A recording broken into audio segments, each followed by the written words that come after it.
Olá,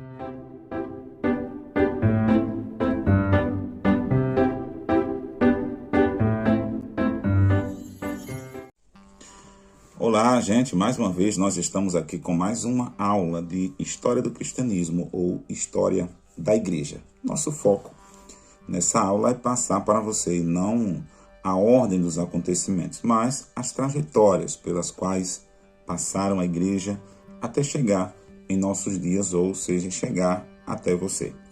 Como nós vimos em outros vídeos, a palavra de Deus ela foi semeada, mas ela foi semeada debaixo de conflitos, de guerra, com muito sangue dos heróis da fé sendo derramado em prol da grande causa do reino de Deus. Isso foi tanto lá no período do nascimento da igreja, desde os dias de Jesus Cristo, o próprio Senhor foi crucificado, passando ali pelos dias dos apóstolos, onde haviam ali as perseguições por parte dos judeus.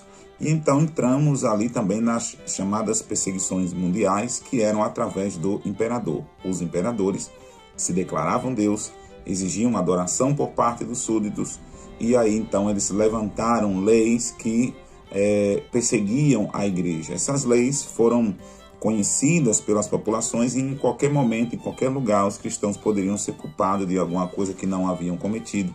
E qualquer governante, qualquer político poderia então levantar uma perseguição contra a igreja. Essa perseguição, ela durou até o ano de 313, por aí, com o Edito de Constantino, onde ele fez e construiu esse edito que ali ele acabou com as perseguições e a igreja então começou a gozar de um tempo de paz. E logo depois houve um outro edito onde a igreja foi oficializada como a religião oficial do Império Romano. E ali foi então construído diversos templos, reconstruído outros e a igreja foi moralizada, pelo menos pseudamente moralizada. Justamente no ano de 391 pelo Edito de Tessalônica. Esse edito tornou então a igreja como sendo oficial do Império Romano e o imperador como sendo uma espécie de ícone fundamental e uma espécie de líder ali da igreja. Embora que esta posição que o imperador ocupou não foi aceita por todos os cristãos. Em parte, ela era também rejeitada, embora que ele se declarasse um cristão. Através da aquisição do poder da igreja, o Império Romano conseguiu se solidificar. Ele estava em decadência, mas aí então ele conseguiu se levantar. E com o cristianismo, o próprio Império Romano conseguiu converter as tribos bárbaras e aí expandir ainda mais o seu poder. O prestígio crescente do clero também foi favorecido pelo crescimento de doações em terras, sejam elas conquistadas pelos reis ou doadas também pelos próprios cristãos. Pouco a pouco, a Igreja Romana foi se transformando na maior proprietária de terras ou feudos do período, aglutinando o maior poder do sistema feudal. O papado surgiu quando Leão I, com a ajuda do imperador romano Valentiniano, estabeleceu seu predomínio sobre os demais membros da igreja em 455 d.C. O crescimento do poderio da Igreja Católica na Idade Média evidenciou-se a partir do pontificado de Gregório Magno em 590 a 604, quando a igreja deu os primeiros passos para assumir o poder temporal na Itália, ou seja, em Roma.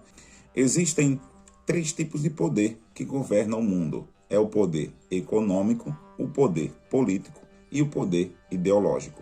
E com isso, a partir do ano de 590, a Igreja Romana ela conseguiu evidenciar esse poder e conseguiu crescer através do pontificado de Gregório Magno.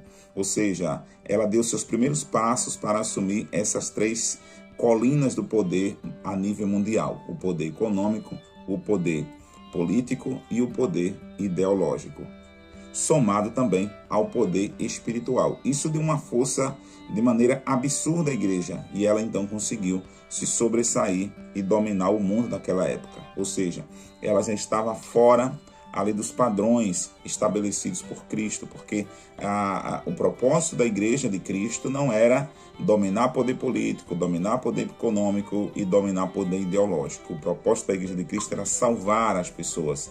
O propósito da igreja de Cristo é levar as pessoas a Cristo e não concentrar todo o poder do mundo sobre uma religião e oprimir as pessoas a seguirem esses preceitos de religião. Já notamos que o Papa em Roma afirmava ser bispo universal e chefe da Igreja.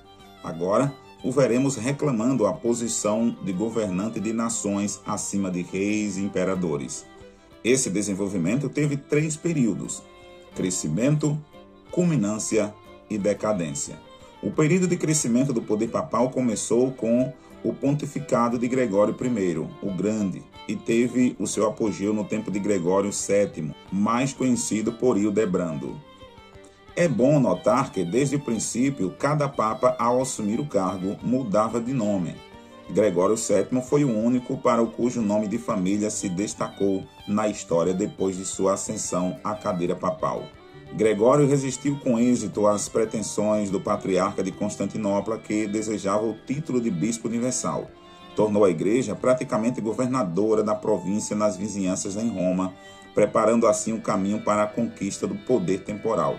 Também desenvolveu certas doutrinas na Igreja romana, especialmente a adoração às imagens, o purgatório, a transubstanciação, isto é, a crença de que na missa ou comunhão o pão e o vinho se transformam milagrosamente no verdadeiro corpo e sangue de Cristo.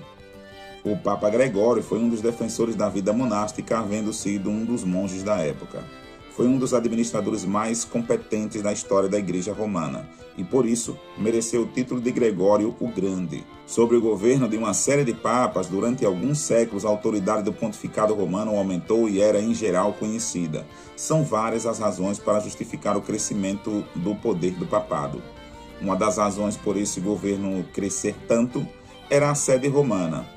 Tão amplamente aceito no início desse período explica-se pelo fato de que, naquele período, a influência dos papas era sentida principalmente no fortalecimento da justiça.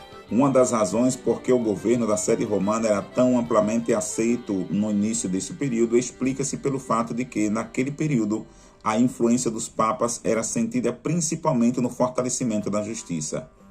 A Igreja se pôs entre os príncipes e seus súditos a fim de reprimir a tirania e a injustiça, para proteger os fracos e para exigir os direitos do povo. Nos palácios dos governantes, mais de um governante foi obrigado a receber a esposa que repudiara sem causa, e a observar pelo menos as formas exteriores da decência por imposição dos papas. Houve, é certo, muitas exceções, pois houveram papas que cortejavam reis e príncipes ímpios. Contudo, no sentido geral, o papado no início da Idade Média era favorável aos governos justos e honestos.